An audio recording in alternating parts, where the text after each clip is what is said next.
Olá pessoal, eu vou ensinar vocês a calcular o volume de um tanque elíptico. No caso eu vou definir que esse tanque é de um caminhão, ele leva combustível, água, e ele tem comprimento de 10 metros, largura de 4 metros, altura de 2 metros, isso é a altura máxima. O líquido que nos interessa, ele vai variando de acordo com o interesse da altura que você quer medir.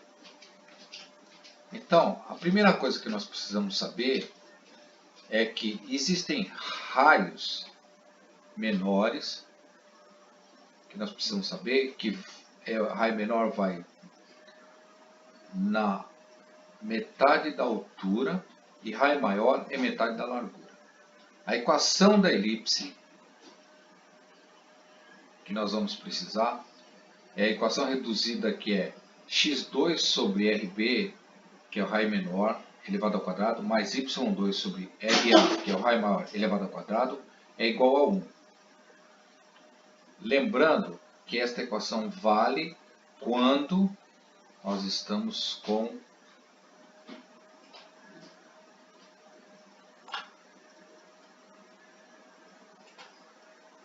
esta posição e não naquela posição com a equação voltada para o eixo y. Nós temos que estar com a equação voltada para o eixo x da elipse. Se for para o eixo y, então aqui teria que ser RA, aqui teria que ser RB ao quadrado.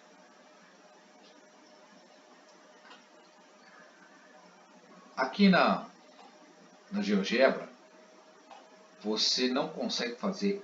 Como eu vou usar a integração, não é possível fazer com o eixo na direção x, a integração em x. Eu vou ter que fazer uma integração em x, não é possível fazer a integração em y.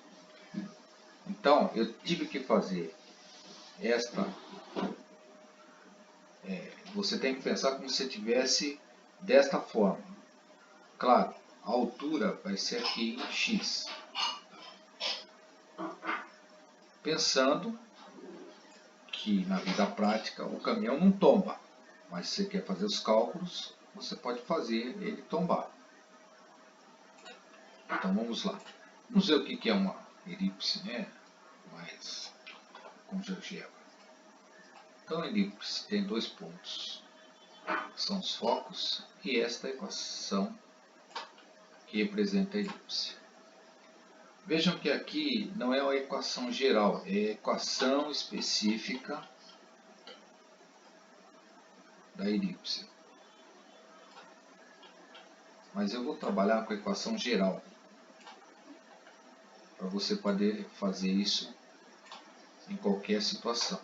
Então a equação geral é esta aqui. Nós vamos criar também dois controles deslizantes que vão variar de acordo com a largura e comprimento, que no caso aqui vai me determinar raio menor, raio maior. E vou precisar fazer uma transformação desta equação, que é em x e y, que ela fique apenas em x. Então a equação vai ser f de x igual a, você passa o x2 sobre R2 para o lado de cá, fica 1 menos x2 sobre R2, multiplica por RA2 e tira a raiz quadrada. Então o y passa a ser f de x e vai ter como resultado, como o RA2 está dentro da raiz quadrada, ele pode sair como RA. Então fica RA raiz de 1 menos x2 sobre RB elevado ao quadrado. E que esse RA e RB, ele varia de acordo com o seu interesse. Então por isso que é geral. A partir do momento que você tem esta função em x, veja o que vai acontecer. Ela vai me dar uma informação entre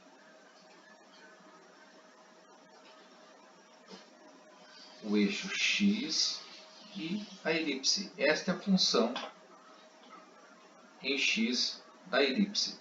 Então, quando você coloca o y, ele dá essa outra equação. Então, para ficar uma coisa mais parecida com o nosso caminhão, com o nosso tanque, eu vou criar uma função espelho que é gx. Então, gx igual a menos f de x e vai me dar a função espelho de f. A partir do momento que eu tenho a função de x da elipse e a função espelho g de x, o que eu preciso fazer? Eu preciso criar mais dois controles deslizantes que vão me dar, na hora de fazer a integral, os intervalos para eu saber qual é a superfície que eu tenho que me interessa integrar na determinada altura do líquido. Vou criar também um vetor U que vai me indicar qual é a altura do meu líquido. E como que eu crio isso? Eu escrevo vetor, o ponto do controle deslizante final D, na posição do eixo y0, então o ponto é D0, e a posição E com o eixo do y também 0, então o ponto é E0. Então, qual é a altura que me interessa? Veja que ele varia. Então, por exemplo, se eu quero andar alguns centímetros de altura do meu líquido, eu vou variando aqui nesse controle deslizante de E. Então vamos supor que esteja na metade. Mas você percebe que não é bem a metade. Tem alguma coisa que não está bem no zero, não está bem legal. Então como é que eu faço para saber quanto que é? Eu fiz a seguinte. Usando o vetor, eu peguei e fiz o comprimento desse vetor e ele me dá exatamente qual é o valor da altura do meu líquido que está. No caso aqui 0,98. Então não me interessa 0,98, me interessa está em 1. Então eu venho aqui, fico olhando para o comprimento ali.